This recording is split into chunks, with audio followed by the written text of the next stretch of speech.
Okay, so my assistant here is going to see if she can add herself as a host. And while she does that, I'm just, again, I'm going to say good morning, welcome. I have a number of questions that have already been sent in. And so my plan is, or my thoughts are to begin with those questions. And then if people have more questions, you can type them into the chat. Ashley will check on that for you. You may have questions according to some of the things that I'm answering, the questions that have already been sent in, that may trigger something within you that you have a follow-up question in regards to that, or maybe something I say doesn't sound clear to you and you want some more information from there.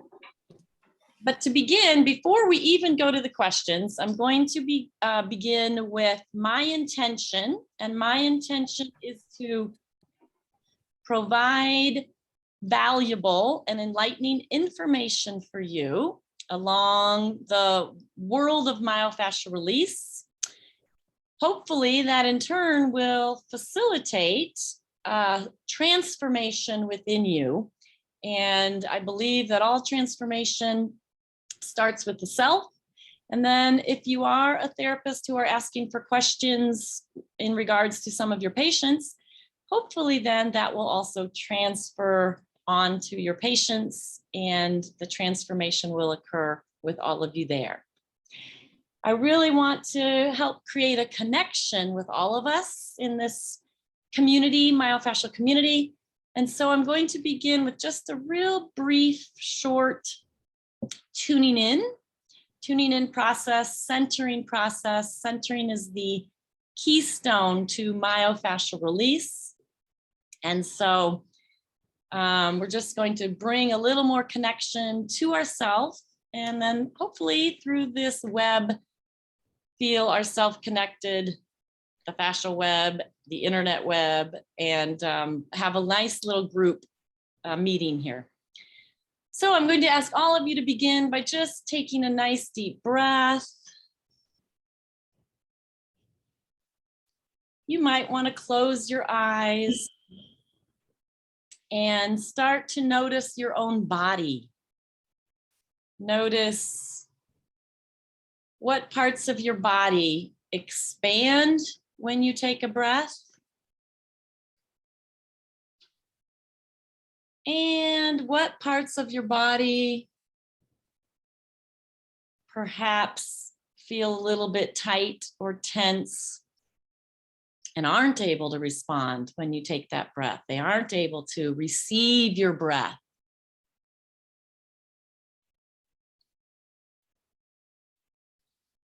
And then begin to notice the surface that you're resting on. Whether it's a chair or a bed.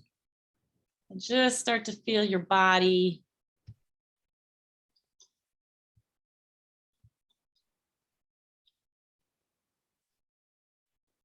Noticing if there's any areas of pain or achiness or tightness or tension.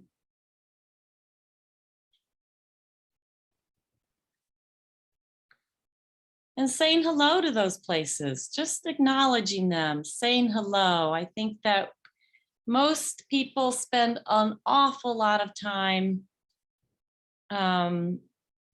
trying to get away from those feelings and sensations. They try and make them go away, or we try and get away from them. And just take a moment to acknowledge their presence. Maybe they're not such a bad thing. Maybe they're actually there really trying to get your attention, to communicate with you and send you a message. So just take a brief moment with that.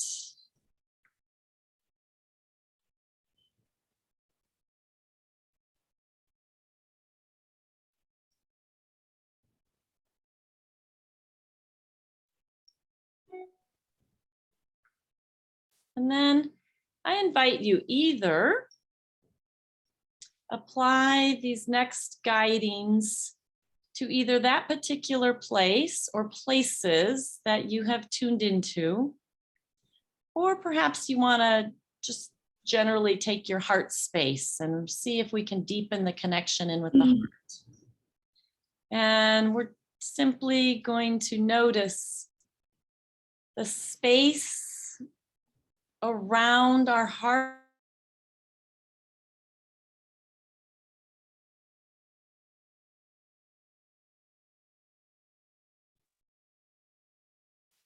So I'm going to repeat that. I think I got muted there for a moment. So we're going to take a moment and feel around our heart space or around the space in your body that you said hello to. And I invite you to notice the space in front,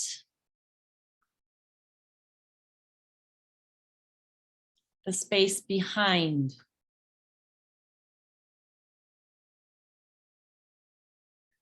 the space to the right, the space to the left.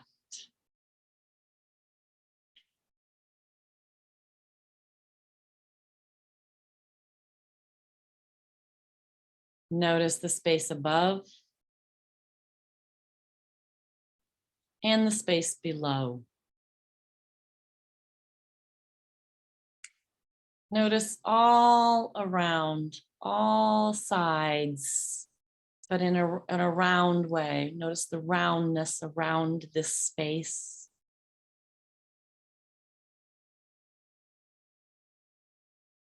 As if there's a bubble of protection, a bubble of light, a bubble of awareness, and a bubble of love.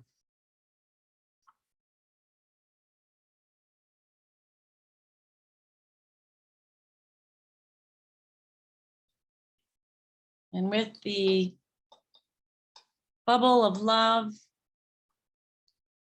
and light awareness, just see if you can settle or connect just a little bit more to the inside of that circle, that circumference of that bubble. Settling a little deeper inside. And we're going to take a moment or a couple of moments to listen.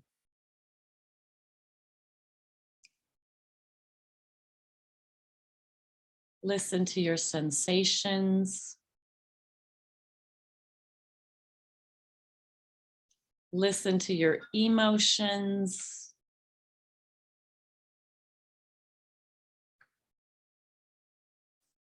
Listen to any images that might be showing up for you, or flashes of insight, or color, or memory.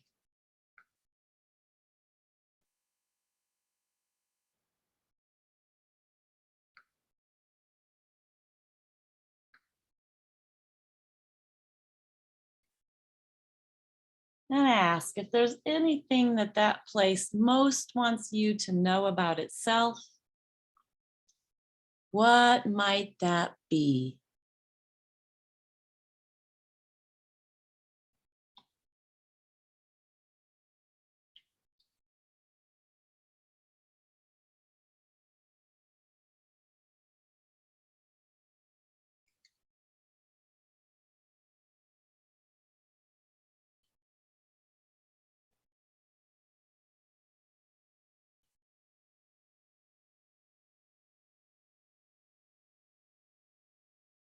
Might just be a very simple feeling that space and connecting a little bit further.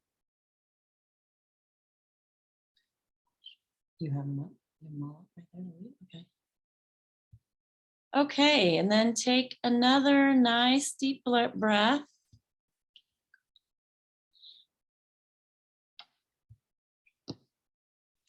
And I'm going to start with the first question that was sent in to me. And it's about Ehlers Danlos Syndrome. So Ehlers Danlos Syndrome is a connective tissue disease. There is a lot of information about this on, what is it? Let's see what it is. It is, there's a website that is eds.org. And it is a connective tissue disease. It is something where they lose connection, or let's see, how can I say that better? They sublux a lot. Their body doesn't quite have the support system, the strength. Their joints pop a lot. And there's a lot more information on that website. The question is that somebody has a 16-year-old is coming in with it. She has spasms and hip issues. She doesn't feel she has very much skill development yet and has encouraged them to seek other assistance, but they feel, both the child and the mom feel like the treatment is helping. And so they want to continue, and she's just wondering what else, what can she do? She's been working very lightly, mostly on the hips, because they feel like they can pop, they will pop, which they can, things can go out on them even without moving, just sitting still. So it is a sensitive situation. Definitely you want to use very gentle, light pressures, and I would encourage everyone to do more of the compressive, gentle compressive type of supportive techniques. So transverse plane releases, giving some stabilization on each ilia or each sides of both hips, and asking them to tune in to that space and feel that space, just like we did in the opening meditation, because bringing their energetic awareness into that space will actually help fortify it. And you want fortification in this situation. You don't want to do a lot of traction. You don't want to pull on them a lot. It's really more of the developed skill that comes with the gentle listening to what does their body saying it wants, what does their body need, and get their involvement. Ask them what they're feeling. Ask them, what they're feeling and what they notice about what's happening with the session. You can give them support, compression through the legs gently, any joint space you can give support to. Just continue with the light pressures, and if they say it's helping, by all means continue with them. And mostly be in that space that we just worked on also, about being in a state of love, loving awareness, and supportive awareness. And you're really just offering your support to them. The more they can drop in and connect with their own body, the better that will be. And there is a therapist who has done a lot of training with myofascial release. Her name is Susan Tokarz. She has many children, and there is a hereditary component to this. She has many children and grandchildren with this, so she has a lot of personal experience with this, and she is willing to offer her information, education also as a support. If anybody wants further information from that, we will send out her, she's given permission to send out her text connection, and you can contact her if you want any further work. But also go to eds.org for any further information on that, and just keep providing very gentle, connective work with these people, and definitely get their involvement in the process. What are they noticing? What are they feeling? What's happening for them? And that will help provide a lot of support. Okay, if there are any questions in regards to that, please list them in the chat. I'm going to currently go on to the next question, and we can always circle back. Okay, where am I? Right here. Client. Okay, so this question is about dialoguing with the client who has just gone through a big, intense emotional release.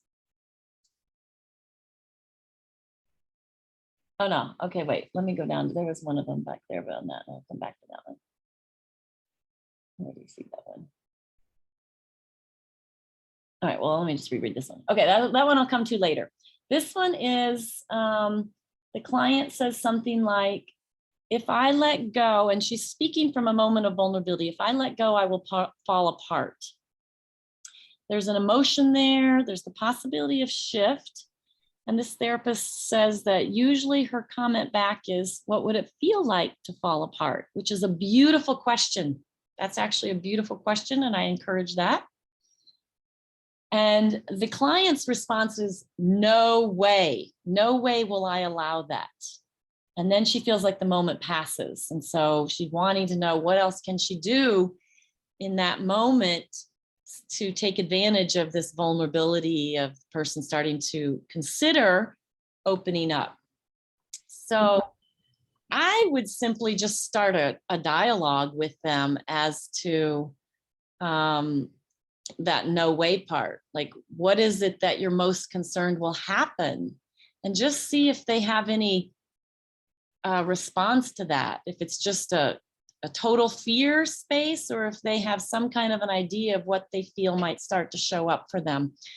So working with them on their fears of maybe just letting go a little bit and seeing what that's like. Like, they don't have to do it all at once. Maybe they try just to process for 5 or 10 seconds and then pull themselves back out of it, so that they can experience what dropping in and maybe just letting go a little bit instead of falling apart.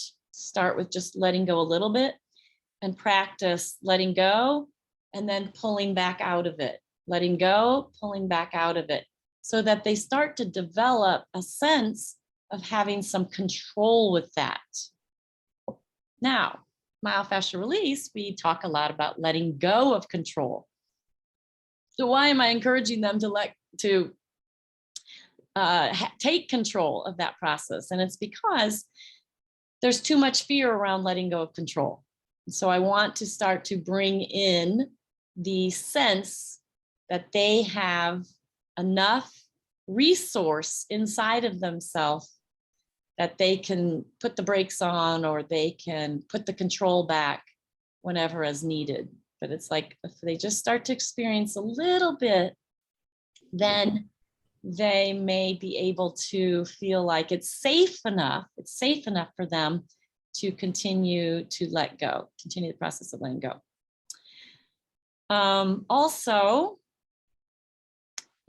I think just talking about what does it look or feel like for you? What do you fear would happen if you did start to let go on some level? What might come up?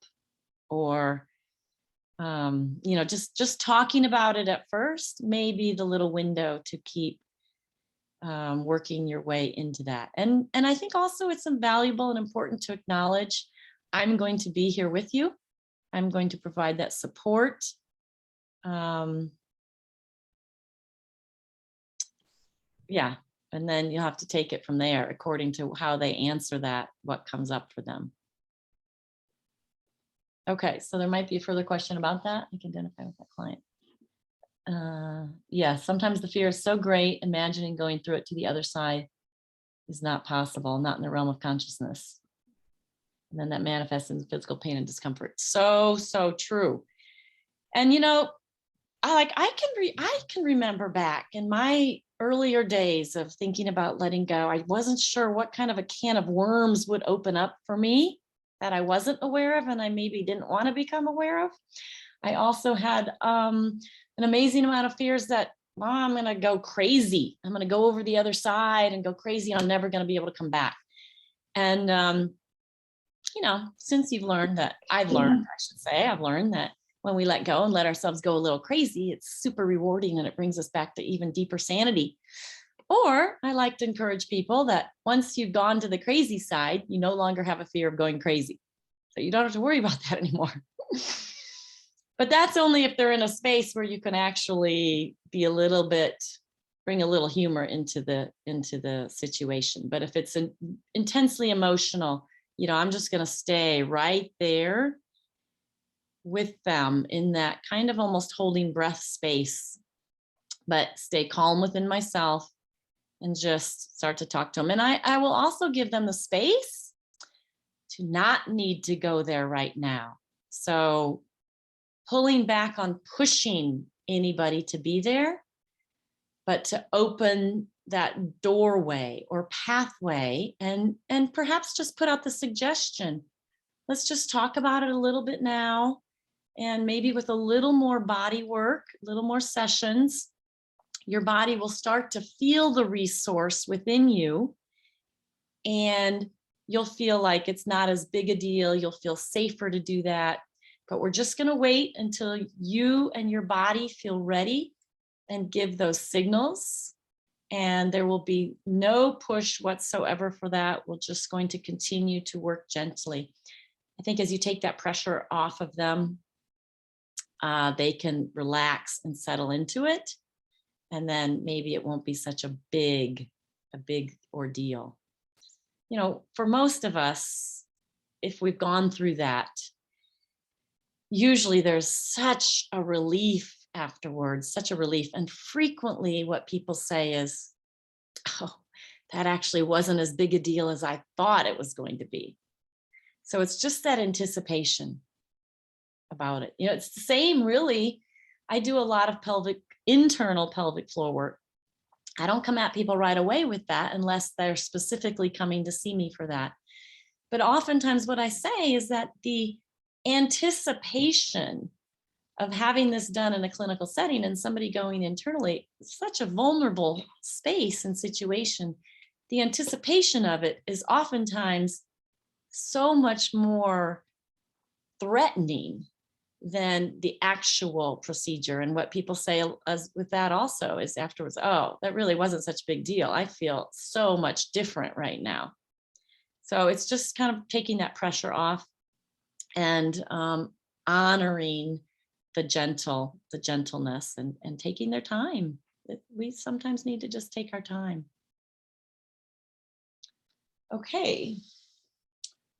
Now I am here. Okay, so this was the one I was thinking of. And so I'll go right next into that one. So this one is also about dialoguing after a big emotional release. And there's still time left in the appointment. And the client is basically saying that she's not sure she has any more in her. So she doesn't feel like she can really keep going with this big emotional process. And the therapist's comment was,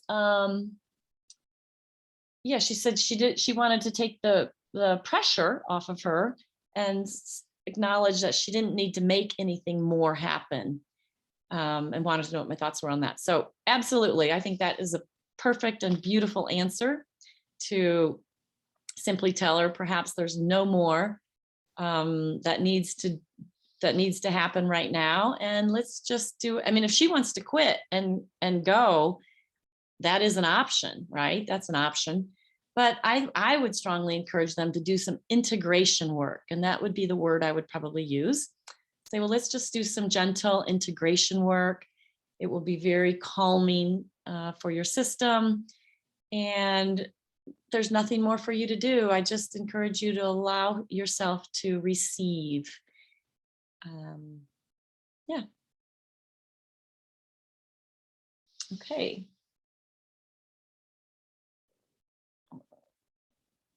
Okay, this next question is, I think, a big one that we all struggle with. It is about finding ways to introduce tuning into the body. Okay, that is our job as a myofascial release therapist. Once the person knows how to tune into their body, our job becomes so much easier. Let me just see if there was more to that question. Okay, so the response said someone didn't seem to understand that concept at all. And the response was, why would I need to do that? Why would I need to tune into the body? I just want my scar tissue worked on. Okay, so my answer would actually be, I would just go along with them and say, okay, we will work on your scar tissue. So I'll be in agreement with them. But then I'm going to add to that, and I'm going to say, it's really about how efficient you would like to be with these sessions. So I am definitely skilled and capable of working on your scar tissue. But the more that you join me with that, and the more you tune in with it, the more efficient, the more will get done per each session.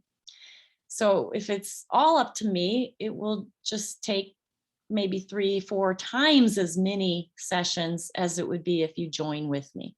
So maybe you want to give it a try.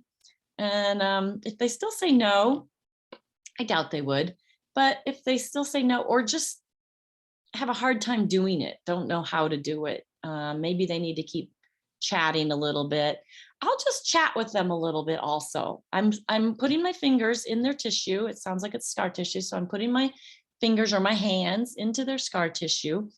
I'm sinking in. I'm really feeling what's happening. And I may even say, if you give me a minute to just tune in myself so that I can go deeper with your work.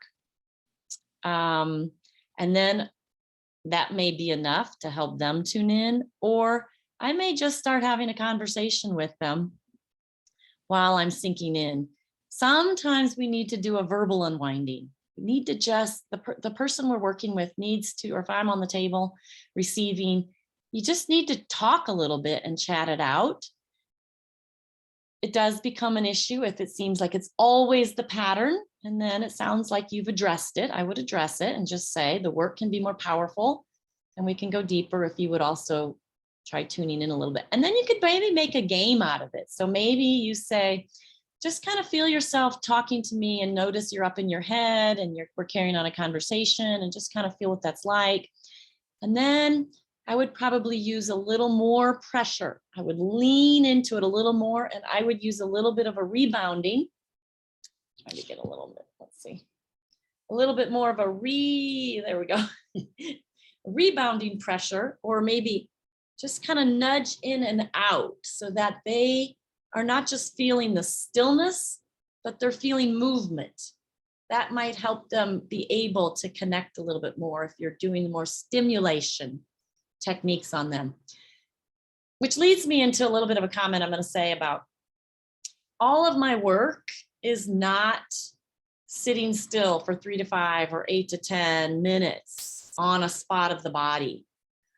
My work involves some facilitation, and I'm moving, and I am working in and out of the system, basically with the mindset to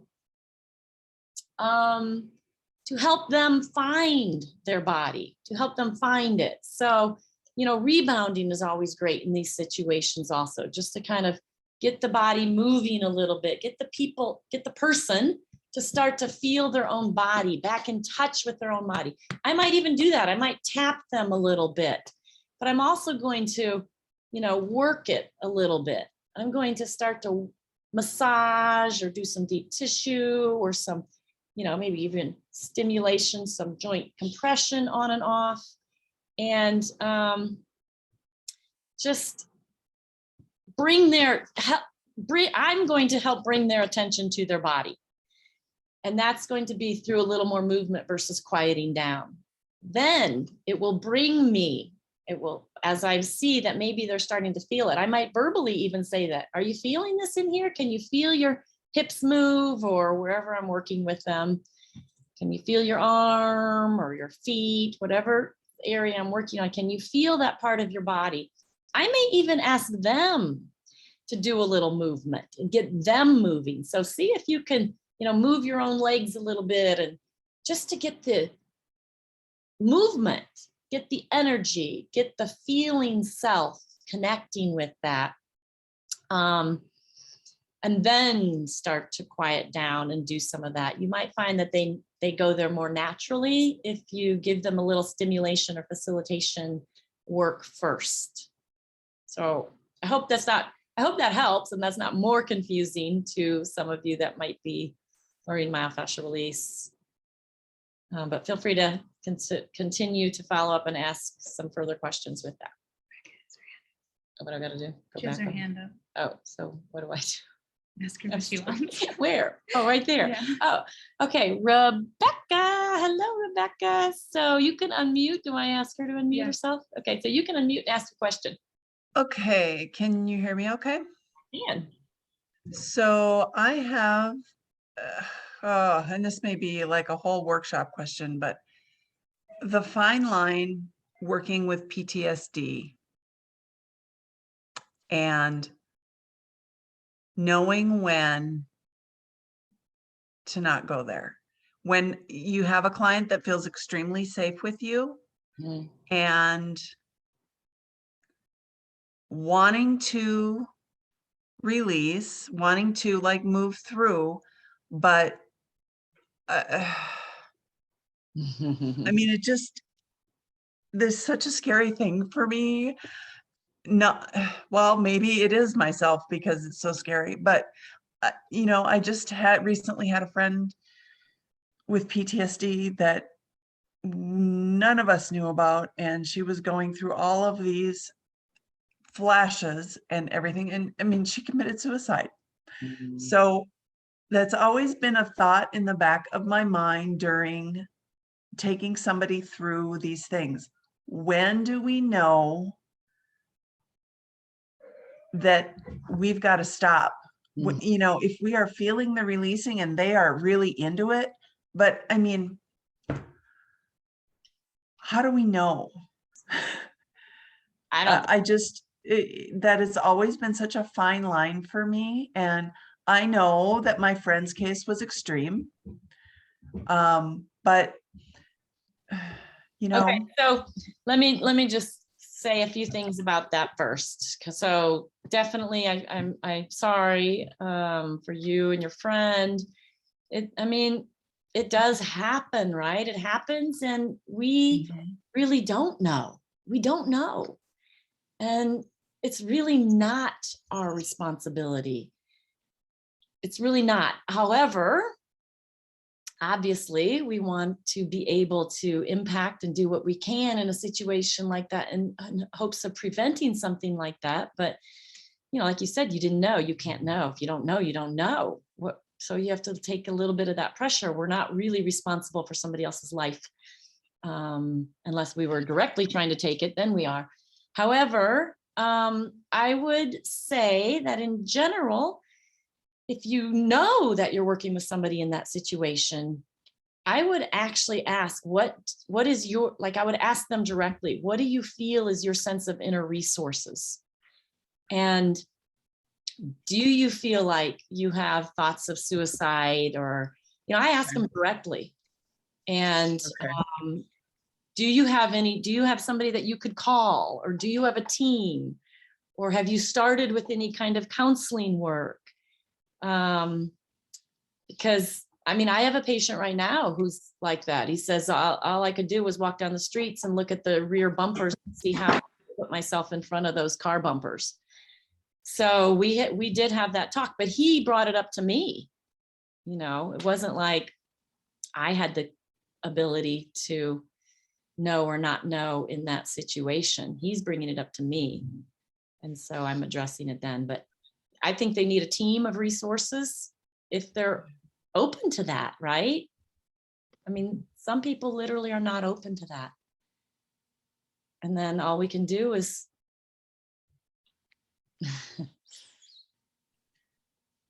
take care of ourselves in that situation, really. Yeah.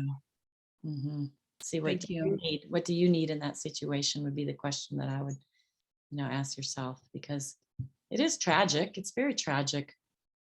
And the people that, you know, have been in those situations and gotten help are usually grateful that they've survived on the other side. But, you know, we don't know about those that. Yeah, I mean, my friend was not a current client of mine, Right. but her situation just got me thinking, you know, and there's a program here where I can get certified with the VA. So veterans sessions will be covered as a massage therapist, because in North Dakota, nothing covers massage therapy. So I'm so hesitant about that Yeah, but because PTSD is such a huge thing. And my fear is getting in my way. yeah, but wait, what are you actually afraid of? So you, like right now, you're not considered a mental health practitioner, and you're No, not going to be held liable. You're not held liable. So it's really no. about where do you want to serve, and what do you, I would spend a little time deepening into whatever's Mhm. there, the grief and the fear. And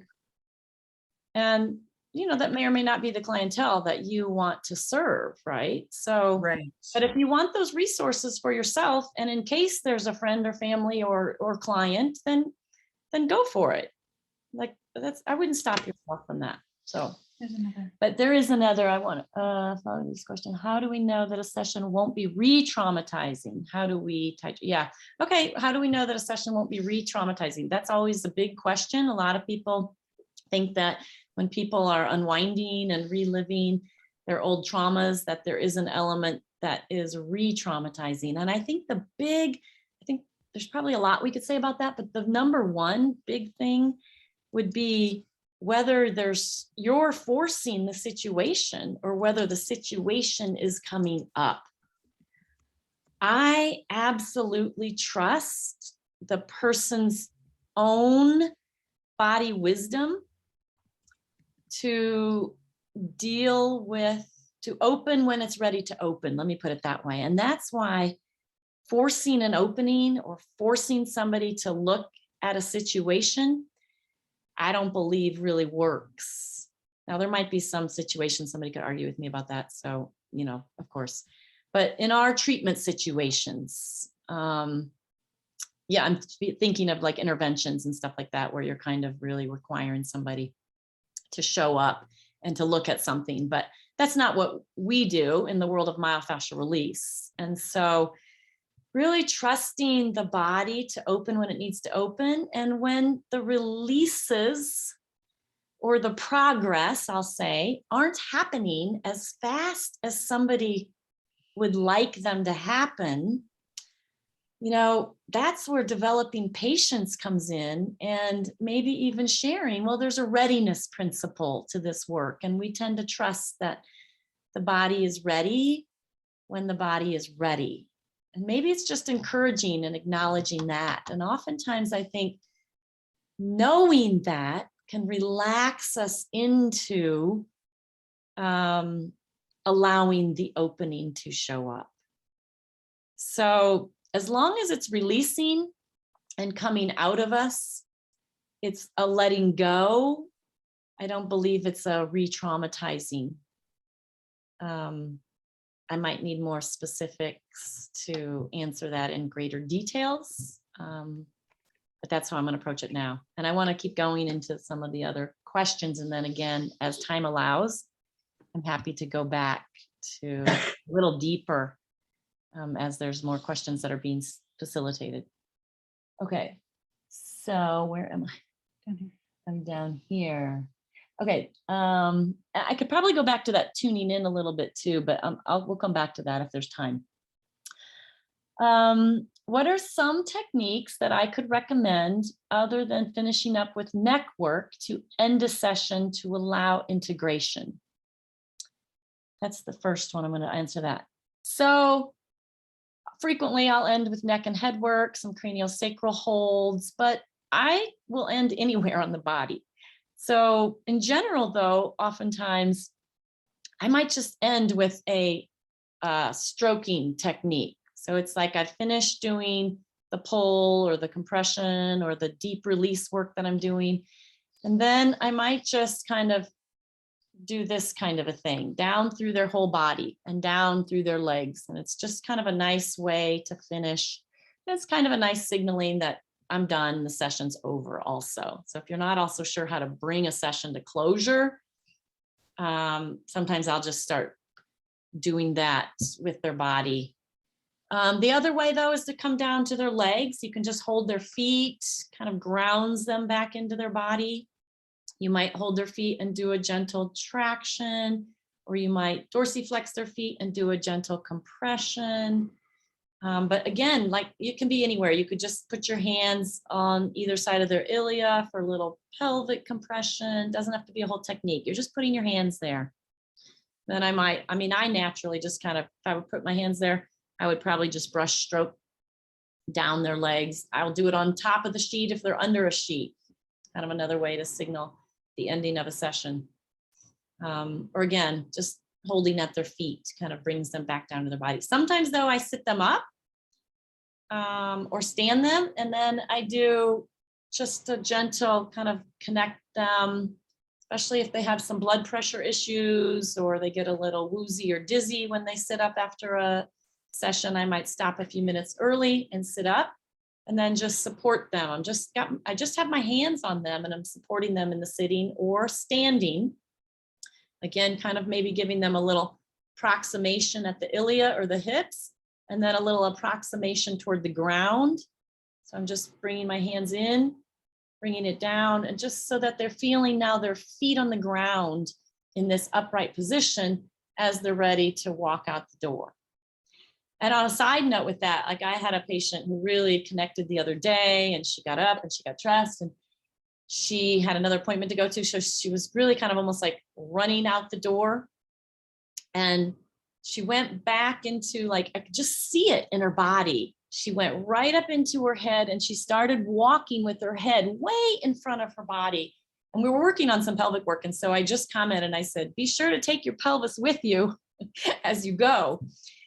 And the next session she came in and said that thought stuck with her the whole time. She started to become aware of how much she's leading her life with her head stuck out in front of her, and to bring her pelvis more underneath her. So, even just getting them to sit or stand up is another way. And then just kind of gently having them connect to their body in upright posture, I think is huge. Sometimes I start the sessions with them sitting or standing, and it brings a whole different awareness into the mindset of laying down on a table and letting the therapist do all the work for you. So that's another way to, just without verbally saying that you want them to participate and do some of the work, to ask them to do some of the work. It's just another approach. Or maybe you put them on hands and knees. And the hands and knees is a great position. You might end that way, especially if they've been laying prone on their belly. That's a lot of time prone on the back. The back gets very stiff. And so I might, if their knees can handle it, or if their body, depending on what they're dealing with, I might have them get up as an ending. They get up on their hands and knees, and I just take them through some cat camel movements, some moving their spine, turning their head, child's pose, or kind of stretching themselves back and stretching their back in that kind of a way. It's a different way to end a session. And often I'll tell them to do that at home. Get on your hands and knees at home and start to move your spine in as many different positions as feels good for you. But I'll guide them through that process for just a couple minutes, not long, but it gets them a little bit active also. Okay, there was another part to that question. Okay, so this one is about when you're dialoguing with them. Let me go back to this one. Okay, so what's a good way to continue to hold the myofascial release work and do the work if you start to sense that your client is getting antsy? That's a good one. So, that whole question in the therapist's head goes, they probably think I'm doing nothing right now, right? And they're getting you feel like they're losing connection and they're getting antsy. Well, for one, that's probably your signal that your work there at that location is done. And so most of the time I would move to another part of their body and trust that that's the signal that my work there is done. But if you feel like, oh, you're really getting in there and the tissue's starting to release, maybe their antsiness is that something's coming up. There's something stirred up inside of them, something's coming up. They maybe don't really want to address it, or they don't even know. Like most of the time it's unconscious or subconscious and they don't really know. They just know something's a little bit irritating or disturbing, or they're a little rattled. And so they're probably even unconsciously moving. That's another time to bring in some facilitation techniques. You might do a little more pressure stimulation on and off, a little rebounding type of thing, or you might just verbally address it. And that's your dialoguing. Your dialoguing is, I noticed you might seem to be a little antsy. Do you feel like something's coming up for you? Or if that's too direct, that might be too direct in certain situations. You might just say, well, what are you feeling right now? Or you might even say, do you have any sense of where your awareness is right now? Or you might say, or you see, sometimes I even make a little joke about it and I say, okay, what are you thinking about right now? And they'll be like, oh, I'm drifting out, or I think I went out to sleep or something. There's nothing wrong with any of that either.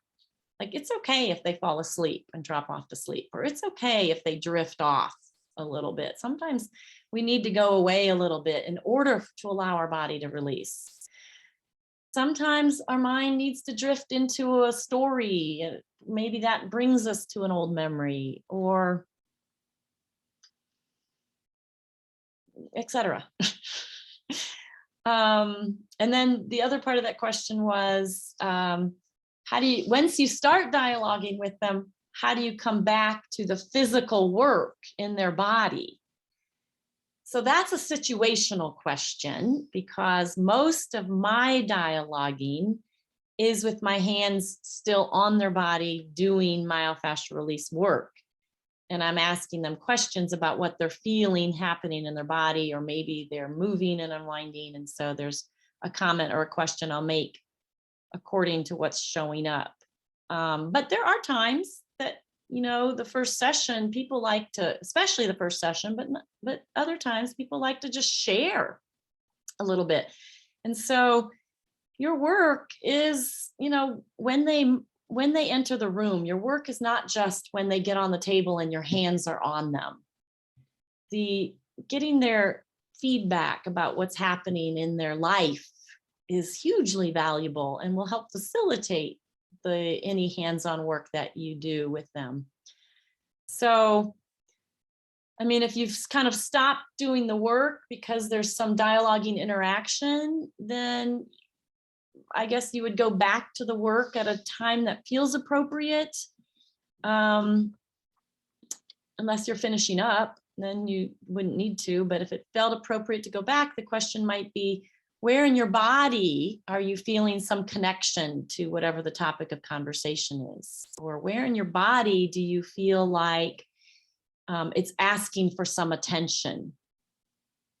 And if they don't have an answer, they might not, then you're using your own therapeutic skills and you're using your therapeutic artistry.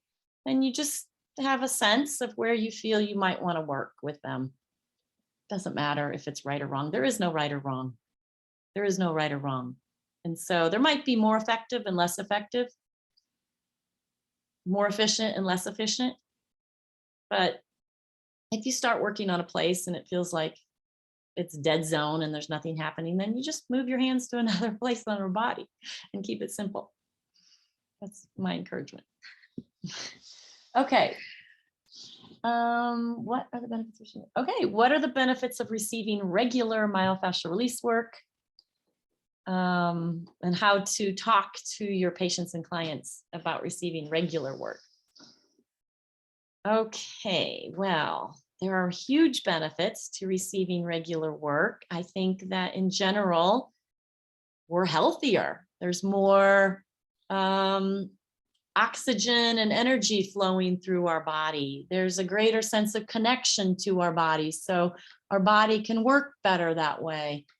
The releases will build upon each other and continue to happen, rather than if there's too much time in between sessions. Sometimes it's like the rehabituation process of the fascial system will set back in, and it's like we're going back to ground zero and starting over again.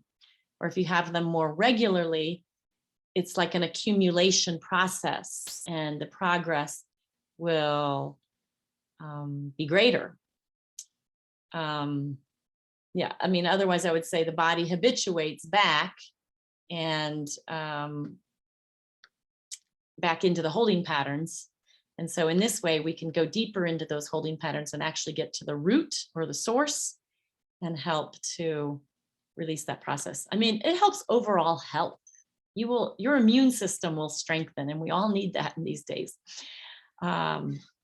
So yeah, I highly recommend it, and it's encouraging them, and it's probably a matter of time and budget for most people. So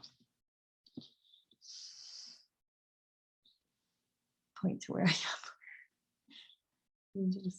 Okay, are we done with all the three ones that came in? Yeah. Okay, so here's a question. How do you introduce self-unwinding and self-rebounding?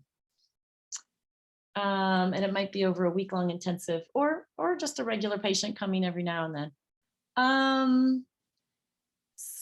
Self-rebounding, I would introduce after I've done some actual rebounding with them. And then I will tell them that they can just lay on their bed and just let their body shake and jiggle in any way it wants to. It can be as vigorous or as gentle as they want to. It's an amazing way to release stress. It's an amazing way to release anxiety.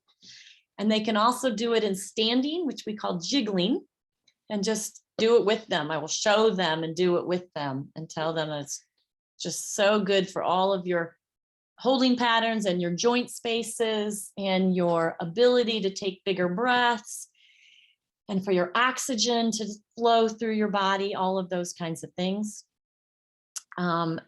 It's really good to help calm anxiety by allowing anxiety to do what it's designed to do, which is bubble up the energy.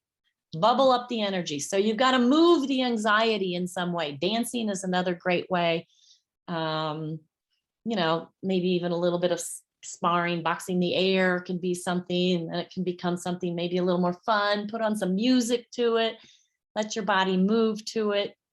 I encourage that. What most people are doing is trying to calm and suppress anxiety, but the energy of anxiety is bubble up. So dance around, bounce around, do whatever you need to do in that arena. Self-unwinding, I introduce it's a very natural form of self-healing in our body. And I tell people that they already know how to do it. And it's if they still in the morning ever yawn and stretch, a lot of people as we age, we let that process go. But I'll introduce that again to them and I'll say, let's just start to yawn and stretch a little bit. And while you're sitting there listening to me, blah, blah, blah, you may even want to do it a little bit. Just see what it's like if you imagine you're waking up for the day and you start yawning and stretching. So I'll encourage the person to do it with me, just like I'm doing with you. And then I'll say, now just notice, you're not telling your body what direction to move or how many reps to do. You're simply listening to how your body wants to move. And in what way does it feel good to move? And you're just allowing that to keep going. Most of us, if we do still yawn and stretch in the morning, we're doing it half-heartedly for like 3 or 4 seconds. And then you go like that. It's like, oh my gosh, that is so boring. So keep it going, engage in that yawn and stretch.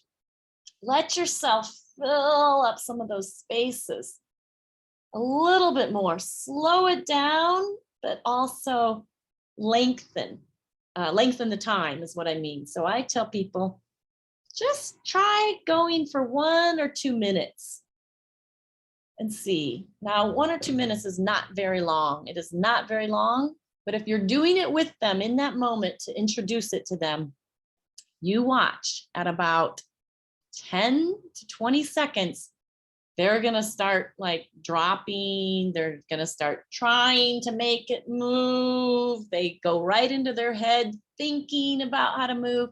And so it's a reminder to just come back and feel. Now, what are you feeling in your body as you move there? And just see if your body can lead. Can your body lead the way? Okay, that's how I introduce it. All right, we are getting close to the end of our hour, but I'm going to see if I can cover some of these questions. Yes, I will. What are your suggestions? Okay, let me quick answer. What are my suggestions with someone with Parkinson's? Parkinson's is just to see whatever you can do to help get them moving. Gentle rebounding is really powerful for people with Parkinson's. Let's see. Just gentle, again, compressive techniques, techniques that kind of help to get some more movement, because they tend to lock up and slow down in their movement. Cranial work, of course, helps. But if it's only cranial work, I think you need to do some things that just help get their body moving, that help them connect with their body, get that flow happening. And yeah, just, gentle movement. But then anywhere that they're really tight and stuck, you might try traction, you might try compression. It's just information, right? I can't actually do the work on you right now, which would probably be what's best. But any way to help them feel their own body and keep it moving. Hopefully some of these ideas are stimulating some ideas within yourself on how to receive the work more deeply for yourself if you're receiving myofascial release, and to stimulate your own therapeutic artistry if you are doing the myofascial release work. You can take me back to those questions again. Okay, I'm gonna go. All right, so I'm being asked, because I sent the email out saying Happy New Year, that I was offering the suggestion, and I asked if you were happy.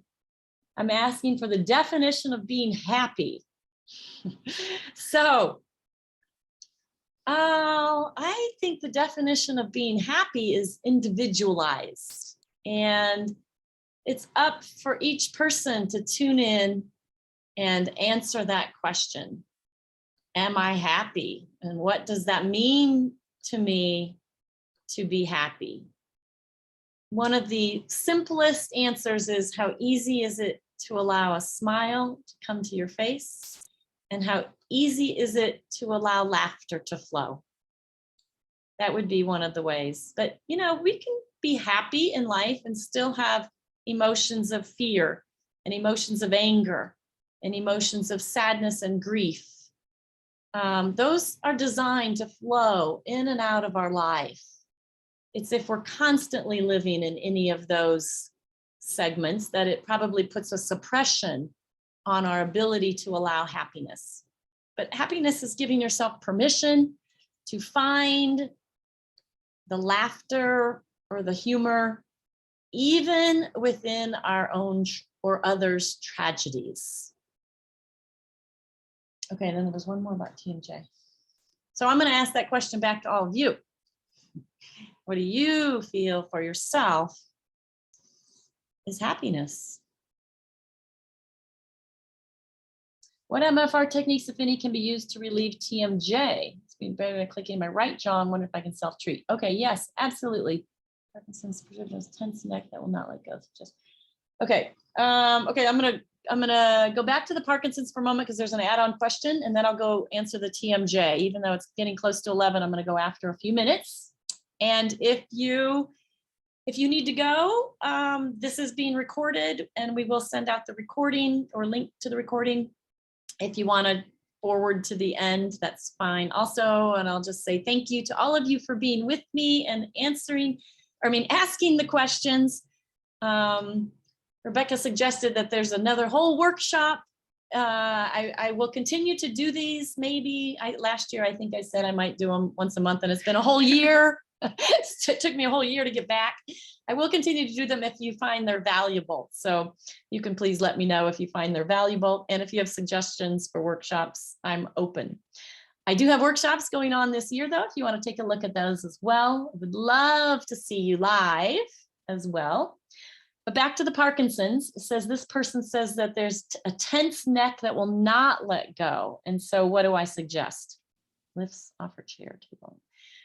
Okay, so I would suggest some deep, I would suggest compression to the neck.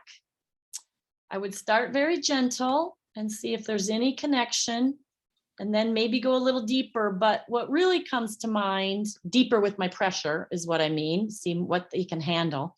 But what really comes to mind is probably treating the chest and the shoulders, and maybe even all the way down to the diaphragm and the belly. So if it's so tense that it's lifting them out of their chair or table, which is how I'm interpreting that comment you're making, this is getting all tight and stuck and toughened up. So I would do more with their trunk, get some trunk releasing.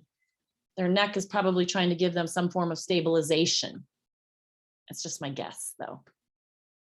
Or maybe the head. Sometimes people's cranium is so hard and so stuck. It's like there's no cranial sacral rhythm. There's no energy. It's so compressed. So maybe even just like digging into their scalp, if you feel. Sometimes I will just do, this is a type of facilitation technique that I will do sometimes before cranial sacral work. If it just feels like there's no receptivity, like maybe I'll put my hands lightly. Sometimes, we're too heavy and there's no receptivity. Sometimes there's just no receptivity. Everything is so tight. So I'm going to just, and I might even try and get them to make some, I started making my own noise there. I might even try and get them to make some noise too. Get your Parkinson's patients or any of your patients to just start making some noise with you.